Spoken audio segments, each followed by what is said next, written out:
பாரதிய ஜனதா கட்சியின் தமிழக தலைவர் தமிழிசை சவுந்தரராஜன் தற்போது அக்கட்சியின் தலைமை அலுவலகமான கமலாலயத்தில் செய்தியாளர்களை சந்தித்து வருகிறார். அதன் நேரடி காட்சிகளை இப்போது பார்க்கலாம். பயன் தரும் அளவிற்கு பயிர் காப்பீட்டு திட்டத்தை இன்று அமைச்சரவை ஒப்புதல் அளித்து அது மிகப்பெரிய விவசாய புரட்சியை இந்த நாட்டில் ஏற்படுத்துவதற்கு வாய்ப்பாக அமைந்திருக்கிறது.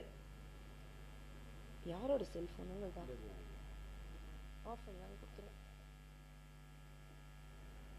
விவசாயிகளுக்கு அது மிகப்பெரிய வாய்ப்பாக அமைந்திருக்கிறது.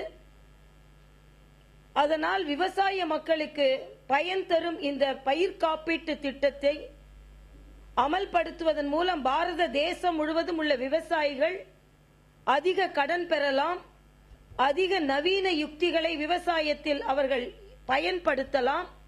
இன்னும் சொல்ல போனால் பயிர் காப்பீட்டு தொகை என்பது 2%, சில பயிர்களுக்கு 1.5%, அதுவும் பணப்பயிர்கள் என்று சொல்லும் பயிர்களுக்கு 5%, மிச்ச 90% அரசாங்கமே செலுத்தும். அதனால் எந்த உச்சவரம்பும் இல்லாமல் விவசாயிகள் கடன் பெறலாம். மிக மிக குறைந்த வட்டியில், மிக மிக குறைந்த காப்பீட்டு கட்டணத்தில் அவர்கள் பணம் பெறலாம், பயன் பெறலாம் என்ற காரணத்தால் பாரத தேசம் முழுவதும் இந்த தகவலை செய்தியாளர்களுக்கு சொல்வதற்காக இன்று பாரத தேசம் முழுவதும் இந்த நேரத்தில் அத்தனை மாநிலங்களில் உள்ள மாநில தலைவர்களும் செய்தியாளர்களை சந்தித்துக் கொண்டிருக்கிறார்கள்.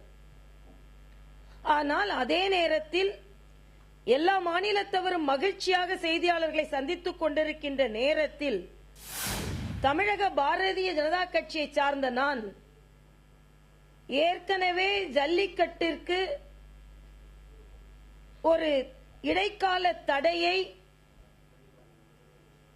அனுபவித்துக் கொண்டிருக்கும் ஒரு அதிர்ச்சிகரமான இந்த சூழ்நிலையில் எந்த அளவிற்கு மத்திய அரசு எங்களுக்கு உதவ முடியும் என்ற காரணத்தினால் இதே